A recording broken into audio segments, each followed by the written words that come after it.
Sila Muah. Terima kasih. Yang Amat Berhormat Perdana Menteri. Tampin tak betul, tampin. Tak betul, Jeneral pun cabut lagi tu. Ulangan satu.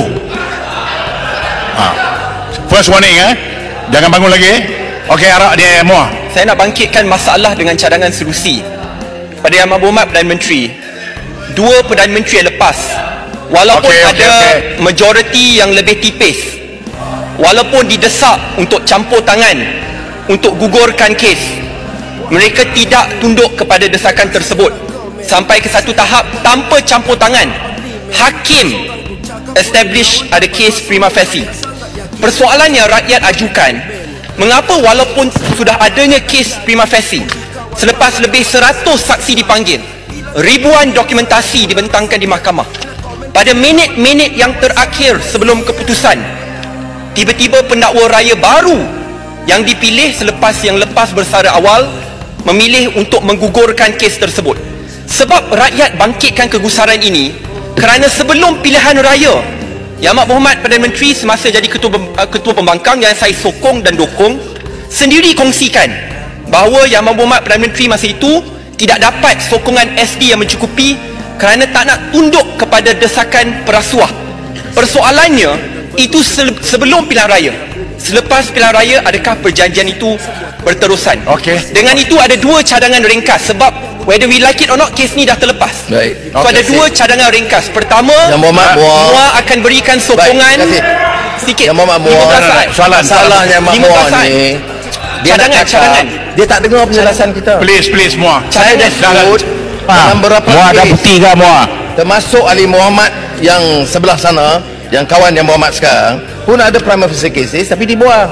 Saya ada cadangan. Kemudian ada kes tadi saya Siti Aisyah, ada kes sebab sakit. Keputusannya Peguam Negara, discretion dia. Tapi mengapa buat tuduhan melulu dan kurang sopan menyerang Perdana Menteri dan menganggap saya campur tangan? Apa bukti saya campur tangan? Ya. Peguam Negara itu Peguam Negara yang dipilih oleh Ketua Yang Berhormat. Dan saya tidak tukar Ketua Peguam Negara itu. Saya lepas itu dituduh bincang. Saya bukan bincang, saya tanya apa alasan, apakah alasan kuat untuk berikan DNA. Kemudian SPRM buat keputusan mengatakan siasatan diteruskan dan kalau ada bukti tambahan akan teruskan pendakwaan. Jadi saya diminta sekarang seolah-olah mesti arah Peguam Negara. Kalau saya arah Peguam Negara dakwa TPM 1, saya jadi hero. Tapi saya tidak boleh langgar 1453. Setuju. Ya, saya tahu tak puas hati, ramai tak puas hati, ramai kawan-kawan saya tak puas hati. Yang Amat Berhormat dan serang saya, biar saya jawab. Tapi bagi pandangan seolah-olah ini satu-satunya prima facie case. Banyak saya bagi contoh, termasuk ahli parlimen belah sana. Dan banyak kes-kes besar yang lain yang Berhormat tak bangkitkan. Saya sebut nak tangkap pasal rasuah. Mengapa yang pembesar-pembesar yang bilion-bilion tak dengar suara pun? Tak dengar suara. Apakah kerana dia bantu kita maka kita diam? Banyak kes puluh bilion ringgit dari negara ini saya tak dengar jadi champion, tapi hanya target kepada TPM 1. Saya katakan dalam kes ini, dalam kes TPM 1, Peguam Negara Tan Sri Idrus masa itu memaklumkan dia terpaksa tarik berdasarkan alasan sekian-sekian. Saya kata tak boleh tangguh ke? Dia kata no, my duty, my conscience, I have to do it before I leave. Jadi saya kata okey, 145.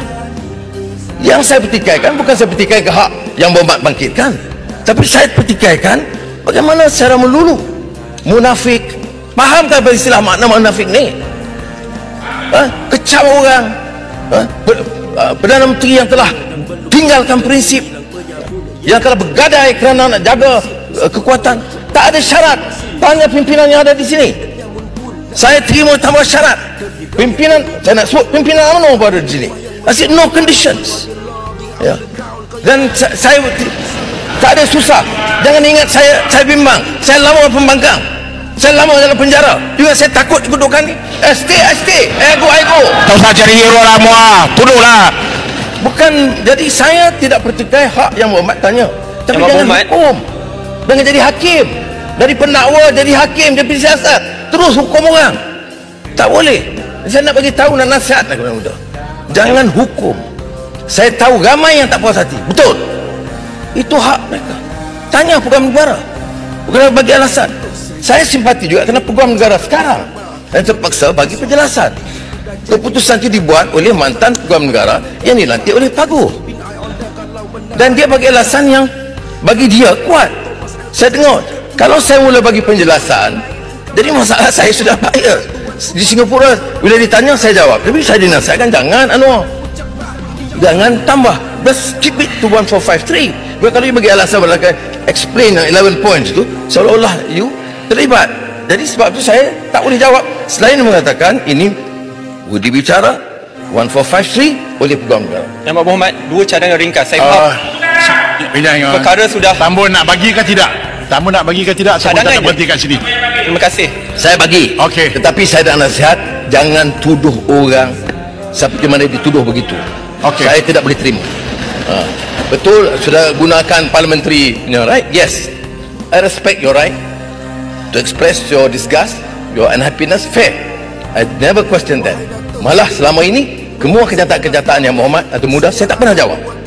Tapi di parlimen boleh kan dibangkitkan dan dibangkit, itu pun saya tak pernah jawab. Tapi bila kan dibangkit sekarang, sebab boleh saya jawab. Tapi bagilah peluang. Janganlah buat tuduhan begitu melulu dan tuduhan yang sangat kasar. Silakan Muah. Baik, terima kasih. Saya nak sampaikan dua cadangan kerana tidak kira siapa yang berada dalam kerajaan mungkin akan berhadapan dengan cabaran yang sama pada masa yang akan datang. Pertama sekali, MUA memberikan komitmen jikalau kerajaan memerlukan sokongan 2/3 untuk pisahkan peranan pendakwa raya dengan peguam negara, MUA akan memberikan sokongan dan saya berharap itu dapat dipercepatkan. Cadangan yang kedua, pada masa yang akan datang, jikalau ada kes DNAA yang perlu dibuat selepas kes prima facie ditubuhkan, cadangan MUA adalah untuk kita menginstitusikan supaya kes-kes sebegitu wajib dibicarakan dan dibincangkan dan dibahaskan melalui Parliamentary Select Committee dan diwajibkan supaya peguam negara dipanggil. Jikalau dua ini jangan tak masuk akal lah. Okey. Dia tak tahu undang-undang lah. Baik. Saya tak apa, terima kasih. Tak apa. Soal pemisahan peguam negara Tak boleh terima ni, tak boleh terima. dan SG seperti yang kita tahu diputuskan oleh Kabinet Kerajaan Perpaduan awal.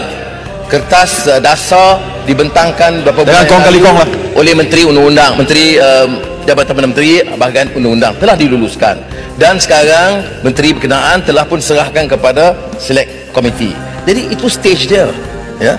Dan 3 tahun dulu seperti mana yang disebut oleh Menteri tak buat apa pun seperti yang oleh keadaan dulu. Tapi sekarang ini kita nak teruskan. Kalau ada cadangan lain yang berhormat boleh bawa melalui Select Committee atau melalui cadangan pindaan tambahan. Cuma saya nak sebut di sini, dia ada pembahagian kuasa. Kalau kita mula campur isu pendakwaan, ini boleh tak boleh, jadi masalah. Tapi tak apalah, kalau yang berhormat MUA rasa ini perlu peruntukan ini, boleh cadang, saya tak ada halangan. Wahai Datuk Seri, boleh tak saya nak komen? Saya ada 2-3 calon parlimen. Seorang tu cakap undi lawan dapat basuh men. Saya sangat yakin dengan cara dia berkempen. Tapi tengok sekarang apa dah jadi. Undi kawan